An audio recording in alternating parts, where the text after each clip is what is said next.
Што велат нутриционистите на оваа тема и како со храна можеме и да ослабеме и да превенираме од друга страна? Татјана Павлова, гостинка во Македонија наутро. Татјана, добро утро и добре ни дојдовте. Добро утро, добро ве најдов, благодарам за поканата. Ајде да разграничиме. Дебелината многумина ја перцепираат како естетски проблем, но во голема мера е медицински, бидејќи тоа што таа го повлекува по однос на здравјето е нешто за што многу посериозно треба да зборуваме отколку естетиката. Далеко од тоа дека е само естетски проблем. Апсолутно. Дебелината е денеска најпопуларната диететска хронична болест, која што повлекува многу коморбидитети и е сериозно здравствено загрозувачка, меѓутоа во одредени ситуации и животно загрозувачка.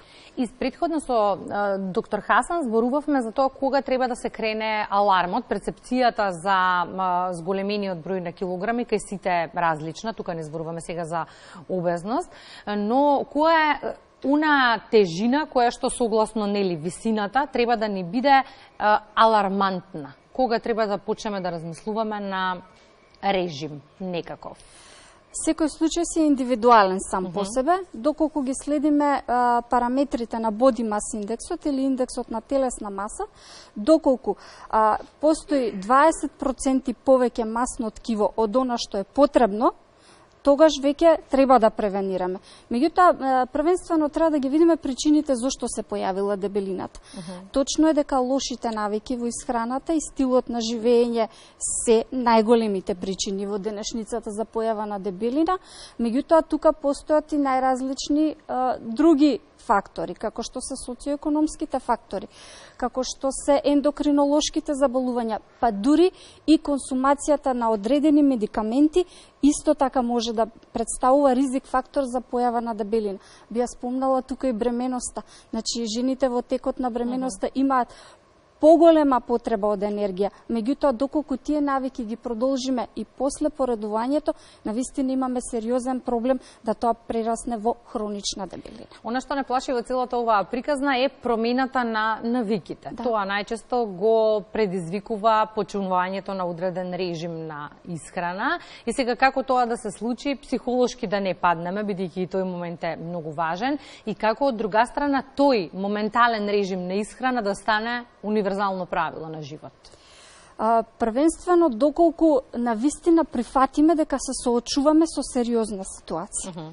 Првенствено, треба сами со себе малку да расчистиме некои работи, да ја прифатиме дебелината како проблем, да знаеме со што се соочуваме и на тој начин со силна волја и поддршка секако од медицински лица, од нутриционисти, па и во зависност од степенот на дебелина и од семејството, потребна е огромна поддршка, токму за да не се падне во оној психолошки момент и да можеме истрајно да го добиеме посакуваниот резултат. Многу често, односно најчесто во животот, ако сакаме успех, треба да одиме чекор по чекор, но ние во ова брзо време се одлучуваме за онаа полесна опција да изгугламе и да најдеме што нам ни одговара. И сега и во моментов, ако го отворам телефонот и ако напишам брза диета, ќе ми излезат можеби десетина решенија како да изгубиме килограми, но сите тие, велите, не се добра опција. Која опција е најдобра? Дали ние знаеме што е точно добро за нас? Мислам дека не. Доколку сами тоа одлучиме да посегнеме по некој вид брзи диети или како што велите, доколку изгугламе по интернет страните, јас се сомневам дека ние би одлучиле што точно е добро за нас. Поради тоа секогаш велам тој дел да го оставиме на стручните лица. Секогаш посета кај нутриционист и медицинско лице. Меѓутоа, кога станува збор што е добро за нас, секогаш велам главните макронутриенти секогаш да бидат застапени. Кои се тие? Јаглехидрати, протеини и масти. Докторот убаво ги напомена процентуално колку треба да бидат застапени, меѓутоа ние треба и да знаеме во кој дел од денот кога и што консумирам. Па затоа би потенцирала дека нашето тело е хормонски зависно. Секогаш велам дека во првиот дел од денот јаглехидратите може би во поголем процент треба да бидат застапени. Меѓутоа како одминува денот, секогаш треба на протеините и на мастите во оној процент кој што ни е дозволен режим, да им дадеме приоритет. Кога сме во некој режим, вообичаено, споменавте и вие, се знае во точно определен ден од денот што смееме, а што не смееме, но кога сме под режим, секогаш сме гладни и секогаш сме нервозни. Постои ли некој вид на храна кој што може постојано да се консумира? Било да е овошје, било да е зеленчук, нешто што нема да влијае на поместување на режимот, а нам ќе не засети. Па јас би рекла дека првенствено доколку ние имаме редовни оброци, нема да почувствуваме ниту глад, ниту нервоз. Тука веќе би ги вратила оние навики или стил на живење, како ние се храниме. Многу често денеска слушам дека првиот оброк е во 16 часот попладне. А што сме направиле ние во текот на оној период од денот кога треба да сме и умствено и физички најактивни? Значи сме отишле во калориски дефицит. Прегладнуваме, а секое прегладнување води кон прејадување. И тука веќе имаме внесна вишок енергија, која што ние немаме простор да ја истрошиме. Поради тоа јас повеќе би обрнала внимание не која храна би не заситила во текот на денот, туку би обрнала внимание на секојдневните навики. Значи, прескокнувањето на оброците, прејадувањето и прегладнувањето се навистина голем ризик фактор за појава на дебели.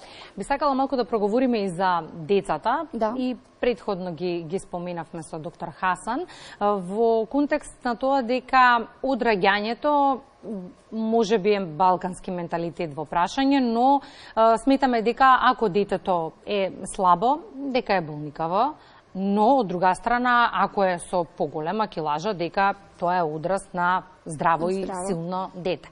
Перцепцијата треба да се менува, но кога ќе дојдеме до моментот дека треба да му скратиме од порцијата на детето, тоа е главната веројатно болка на родителите. Како да го направиме тоа, што да им понудиме во тој режим на исхрана на децата, а да не се одрази на крвната слика?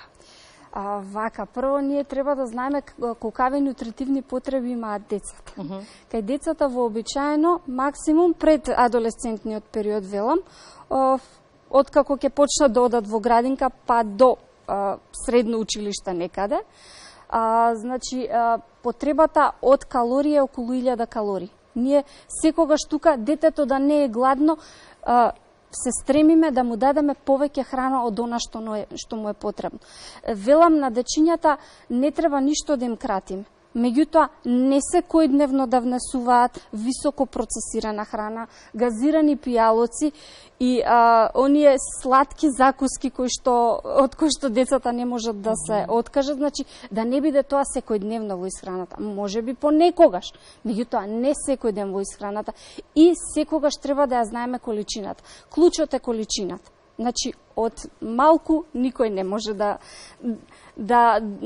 се доведе до ситуација на дебелина. И да се стремиме на дечињата секогаш да им ги наметнеме навиките за физичка активност. За жал, нашите дечиња се предолго пред компјутер, предолго време поминуваат пред телевизор.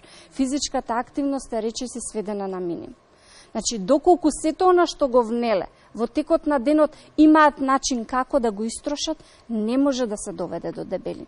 Заради тоа само со избалансиран начин и со точно определени порции може детето да биде задоволено со све. Во центарот новоотворениот центар во градската општа болница, дел од пациентите се третираат со медикаментозна терапија. И сега да појасниме, таа терапија е одобрена, таа терапија е под надзор на здравствени работници, пациентот не ја зема сам, строго контролирани услови се. Но таа медикаментозна терапија, односно различни препарати кои што постојат и на социјалните мрежи, па се продаваат туку така едноставно, ќе признаеме дека голем дел од нас ги пробале. Тоа не е контролирана средина, ниту пак се препишани од некој, но на долг рок знаат да остават сериозни последици. Ме интересира вашиот став на оваа тема. Нутриционист никогаш нема да почне со медикаментна терапија. Но постојат чаеви, постојат и различни типови на детоксикација. Детоксикација, сега малку лошо го сваќаме ние терминот детоксикација. точно чаевите се дел од процесот на детоксикација. Зашто? Затоа што помагаат во чистење на нашиот црн дроб, каде што всушност се одвива детоксикацијата. Меѓутоа, вообичаено медикаментите ги оставаме секогаш на медицинските лица. Но, што јас би кажала за медикаментната терапија, значи медикаментната терапија некогаш има и нуспојави. Поради тоа јас не би се одлучила првенствено или веднаш да се пристапи кон медикаментна терапија. Целта на медикаментната терапија е да делува на одредени ензими, како што са амилаза или паза, кои што го регулираат гладот, ситоста или пак влијаат на внесените триглицериди во текот на оброците и така натаму. Ова е период од годината кога ако за нешто се мисли на тоа како ќе изгледаме пред почетокот на летото. Не знам зошто е така, но тоа е тој ментален склоп. Сега, ова е период исто така од годината кога на пазарите има се. Ајде сега вие да ни кажете кои се оние продукти кои што постојано треба да ги имаме на трпезата, кои што можеме да ги јадеме во неограничена количина, а не дебелеат. Салата. Така, да, веќе значи на пазарите сретнуваме најразлични овошји и зеленчуци. Секогаш се стремиме, особено од нутритивна гледна точка, да користиме сезонски овошји и зеленчуци, сето она што се одгледува на нашите почви и сето она што ни е најлесно достапно. Секако во подем се зелените салати, кои што можам да кажам зелениот лиснат, општо зелениот зеленчук содржи најмалку калории. Постојано јас велам, доколку сме во можност во секој оброк да го имаме, во ниеден случај нема да ни штети. Зашто? Бидејќи со внесот на овошји и зеленчук ние не внесуваме само витамини и минерали, ние внесуваме и одредена количина на вода. Така да делуваат да не освежат, да не расонаат и така натаму. Секако, значи, како што во текот на годината ни се потребни сите материи, односно потребно ни и месото, потребна ни и рибата, потребни ни си млечните производи и јаглените хидрати. Меѓутоа, ајде овој период да ставиме акцент на зелениот лиснат зеленчук, бидејќи е богат со хлорофил, кој што и текако има позитивен здравствен ефект врз нашето здравје. Ајде, нека биде така. Благодарам за гостувањето во Македонија на утрата. Благодарам за поканата.